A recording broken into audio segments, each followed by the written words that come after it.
Kami dari kelompok pertama akan mempresentasikan Project Scope Management, review jurnal kami dengan nama Jurnal Manajemen Proyek Sistem Informasi Pengajian Berbasis Web. Dengan nama kelompok, Wawancara Siregar, Asra Bahari Lapau, Roy Saputra Ginting, Mikael Telam Benua, dan saya sendiri, Christian Wendy Silain. Untuk bagian abstrak akan dibacakan oleh teman kami wawancara. Baik, teman-teman, saya akan membacakan abstraknya. Manajemen proyek merupakan strategi yang perlu dilakukan dalam mencapai efisiensi dan efektivitas suatu perusahaan. Perkembangan pada era teknologi masa ini sejalan dengan berkembangnya UKM yang bergerak di bidang jasa penggajian kerajinan Karawo, seperti Rumah Karawo. Perencanaan proyek tersebut dapat disusun menggunakan work breakdown struktur atau WBS. Manajemen proyek dapat pula digunakan untuk memperkirakan adanya percepatan proyek atau crashing pada Rumah Karawo. Dengan penyusunan suatu manajemen proyek yang baik, maka dapat dilakukan estimasi waktu dan biaya yang diperlukan dalam menjalankan proyek, sehingga dapat meminimasi kerugian biaya akibat kemungkinan keterlambatan proyek. Pengembangan perencanaan manajemen proyek yang dilakukan menggunakan waterfall.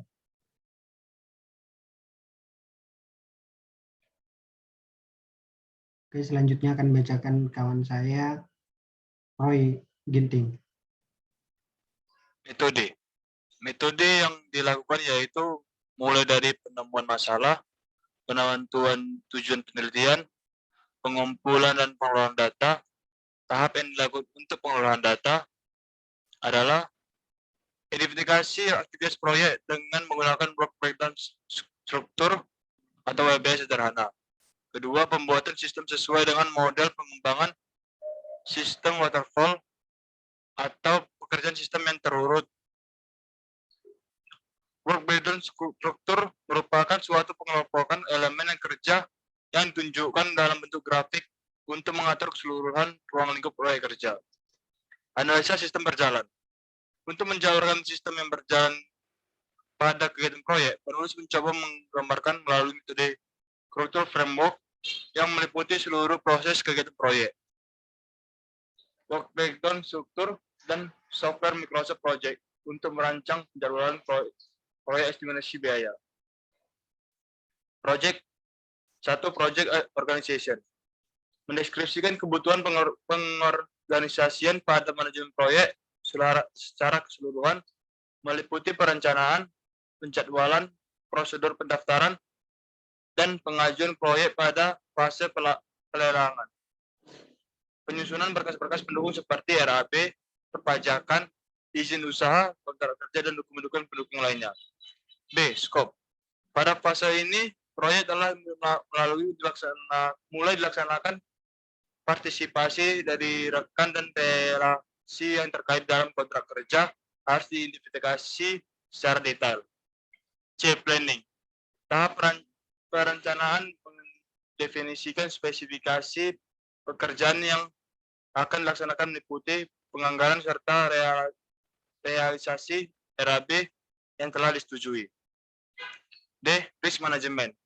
Pada fase ini pimpinan menekankan fokus kegiatan pada kebijakan pengawasan terkait pelaksanaan kegiatan proyek yang sedang berlangsung. E. Progress and Performance. Fase ini merupakan bentuk kemajuan dan realisasi yang telah terlaksana pada seluruh kegiatan proyek yang sedang berjalan. F. Auditing, Documentation, and Closing.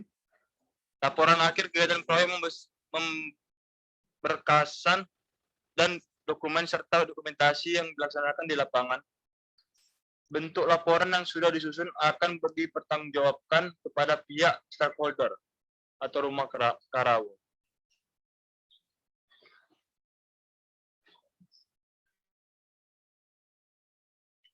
Kemudian akan dilanjuti oleh Mikael Telam Benua.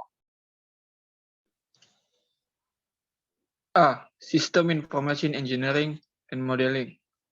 Pemodelan ini diawali dengan mencari kebutuhan dari keseluruhan sistem yang akan diaplikasikan ke dalam bentuk software. Hal ini sangat penting mengingat software harus dapat berinteraksi dengan elemen-elemen yang lain seperti hardware database, dan sebagainya. Tahap ini sering disebut dengan project definition. B. Software requirement analysis. Proses pencairan kebutuhan diintensifkan dan difokuskan pada software. Untuk mengetahui sifat dari program yang akan dibuat, maka para software engineer harus mengerti tentang domain informasi dari software. Misalnya fungsi yang dibutuhkan user interface, dan sebagainya. Dari dua aktivitas tersebut, pencarian kebutuhan sistem dan software harus didokumentasikan dan ditunjukkan kepada pelanggan. C. Design. Proses ini digunakan untuk mengubah kebutuhan-kebutuhan di atas menjadi representasi ke dalam bentuk blueprint software sebelum coding dimulai. Desain harus dapat mengimplementasikan kebutuhan yang telah disebutkan pada tahap sebelumnya. Seperti dua aktivitas sebelumnya, maka proses ini juga harus didokumentasikan sebagai konfigurasi dari software. D. Coding. Untuk dapat dimengerti oleh mesin, dalam hal ini adalah komputer, maka desain tadi harus diubah bentuknya menjadi bentuk yang dapat dimengerti oleh mesin, yaitu ke dalam bahasa pemrograman melalui proses coding. Tahap ini merupakan implementasi dari tahap desain yang secara teknis nantinya dikerjakan oleh programmer. Testing atau verification. Sesuatu yang dibuat haruslah diuji cobakan. Demikian juga dengan software. Semua fungsi-fungsi software harus diuji cobakan agar software bebas dari error dan hasilnya harus benar-benar sesuai dengan kebutuhan yang sudah didefinisikan sebelumnya. F. Maintenance. Pemeliharaan suatu software diperlukan, termasuk di dalamnya adalah pengembangan.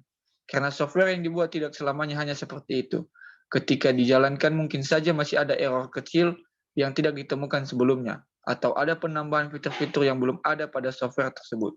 Pengembangan diperlukan ketika adanya perubahan dari eksternal perusahaan, seperti ketika ada pergantian sistem operasi atau perangkat lainnya.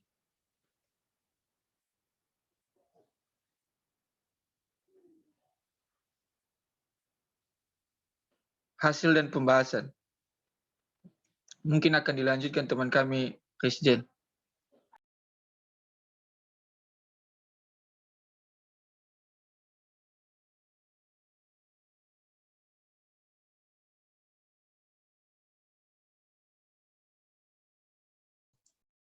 Baca Resjen.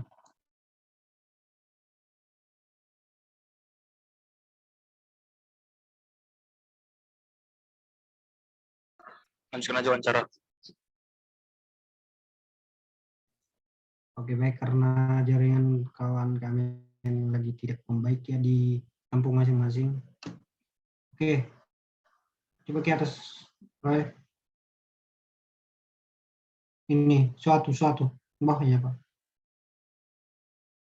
Suatu rock breakdown atau struktur atau WBS sederhana sehingga didapatkan informasi yang merinci mengenai proyek sistem yang dibuat. Seperti kita lihat pada gambar, di sini tersusun sistem informasi pengkajian rumah Karawo. Yang pertama ada communication, kedua planning, modeling, construction, dan development. Yang di communication ada 3, yaitu analisis kebutuhan sistem, yang kedua pemodelan sistem, yang ketiga kebutuhan informasi pengguna. Begitu juga dengan planning, ada juga terbagi menjadi 5. Juga dengan modeling, construction, dan development juga terbagi atas 3, yaitu statistik, biaya teknis, dan maintenance. Oke, lanjut Pak. Lanjut Pak.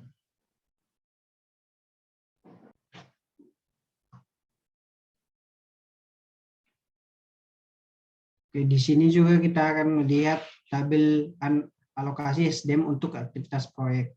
Yang di dalamnya yaitu ada sistem informasi pengkajian rumah Karawo. Yang pertama seperti yang di atas juga, di sini juga sudah ada durasi tahap pengerjaan yang mulai di tanggal 10 dan juga di finishnya sampai tanggal 12. Dan juga di sini ada cost sama worknya, waktu pengerjaan. Lanjut.